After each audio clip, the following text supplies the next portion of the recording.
Mugi tansah sehat sedaya para kadang, sutresna budaya wayang ing pundi kemawon. Terima kasih masih bersama kami Ki Purbasmara dan PAO Purbasmara Official. Kali ini ya sekedar mampir sebentar dengan syair atau lagu cakepan sulukan tentang Gatotkaca yang sangat terkenal itu yaitu Irikata sang Gatotkaca kinon mapak Arkasuta. Jadi adik-adik yang benar itu bukan Hargasuta tapi Arkasuta. Arko itu srengenge atau matahari, Suto itu anak. Jadi anak matahari berarti siapa? Karna atau Suryaputra. Jadi ceritanya di dalam Baratayuda itu kan Gatotkaca disuruh methukke Prabu Karna. Makanya kinon mapak Arkasuta. Nah, sulukannya biasanya kalau dalam para enam kan Irikata sang Gatotkaca kinon mapak Arkasuta teka pira Kresna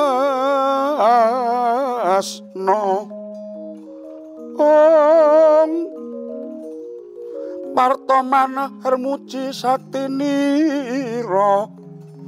risan ing ujaran wang-wang masemu nggarjita.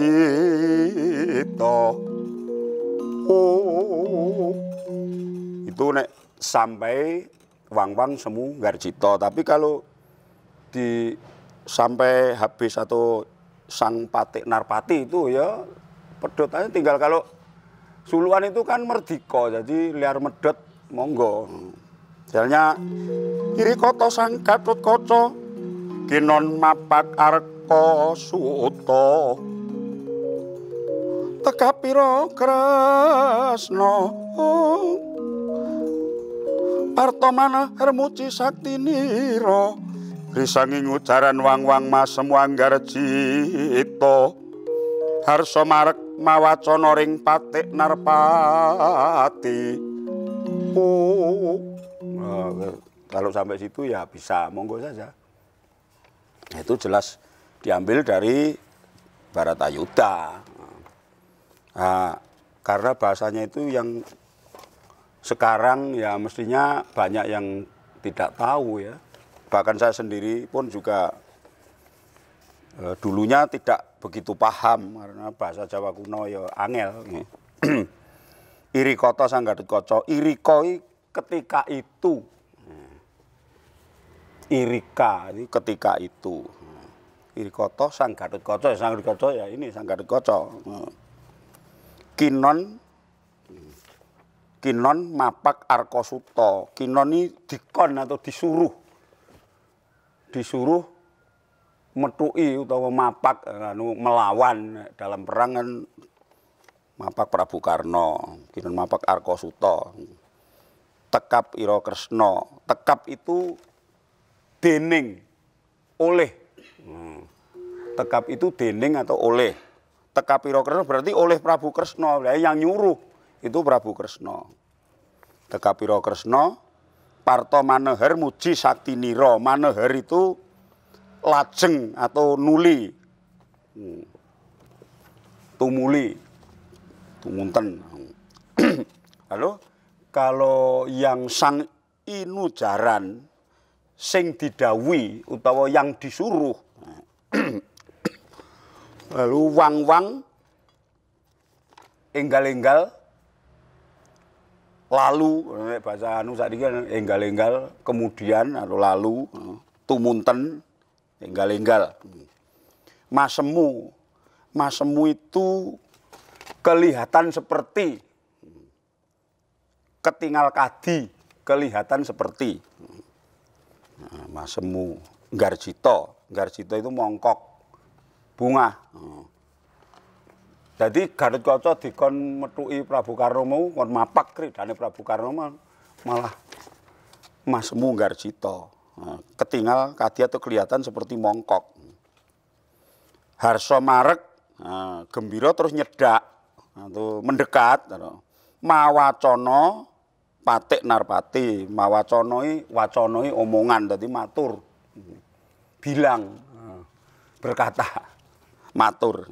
Patik narpati abdining ratu. Jadi itulah yang artinya cakepan sulukan yang diambil dari Bharatayuda, yaitu seiri kata sang Gatotkaca kinon mapak Arkasuta.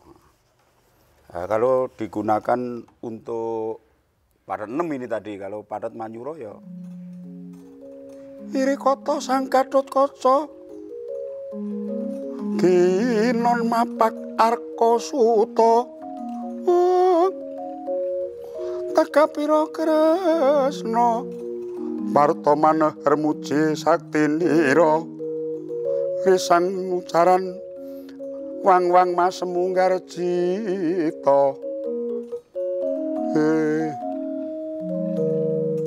Nah itu tadi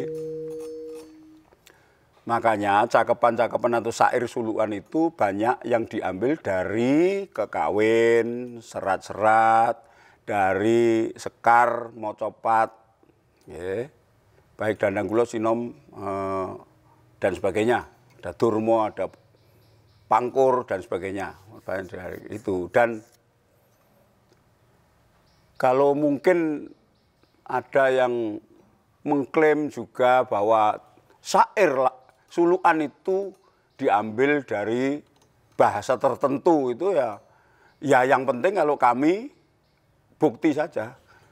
Kalau ada buktinya itu ya tidak masalah.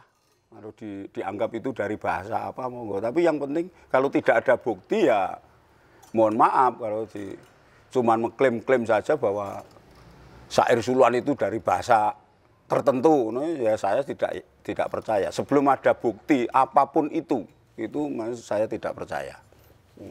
Nah, yang penting bukti otentiknya dalam hal apapun. Makanya yang penting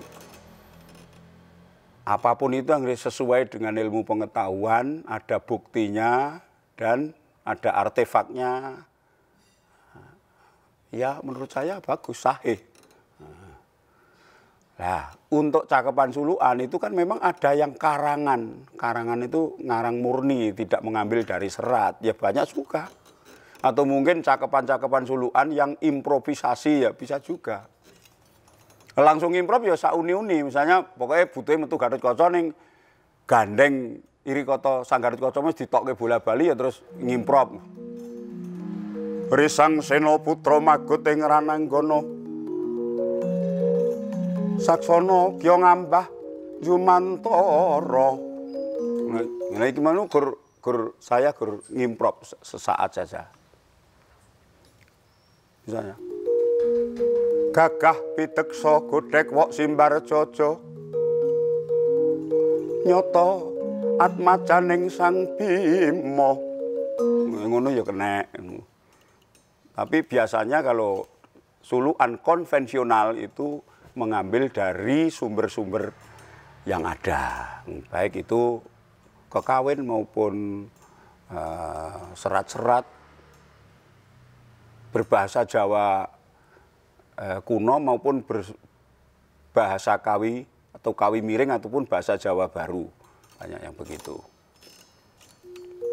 Itulah saudara, jadi keindahan dari sastra dalam syair sulukan itu sebenarnya juga dari segi kebahasaannya juga. Jadi, maksud saya kalau bahasa-bahasa yang sangat vulgar itu biasanya kalau dipakai untuk cakepan sulukan walaupun artinya itu bisa ditangkap dengan jelas, tapi kadang-kadang untuk telinga-telinga tertentu itu kurang enak. Nah, tapi kan kalau bahasanya itu ramu dengke, misalnya banyak Jawa kuno kan ya juga tidak banyak yang tahu. Lah ingat bahwa keindahan sastra dalam sulukan itu kadang-kadang tidak harus dipahami makna artinya, tapi keindahan dari untaian kata itu sendiri sudah menjadikan sulukan itu estetik. Kadang-kadang seperti, lah syukur bagi seorang seniman ya atau mungkin akademisi yo api si estetika sastra itu, tapi juga paham artinya itu ya mungkin lebih bagus. Atau malah bahkan tahu sumber-sumbernya dari mana. Itu saja. Saudara, terima kasih. Mungkin nanti bisa disambung lagi di cakepan ataupun syair suluk yang lain. Terima kasih dan monggo kita hargai budaya kita sendiri dan supaya wayang juga tetap bertahan dan tetap dicintai dan juga dapat dimengerti oleh generasi yang akan datang. Terima kasih.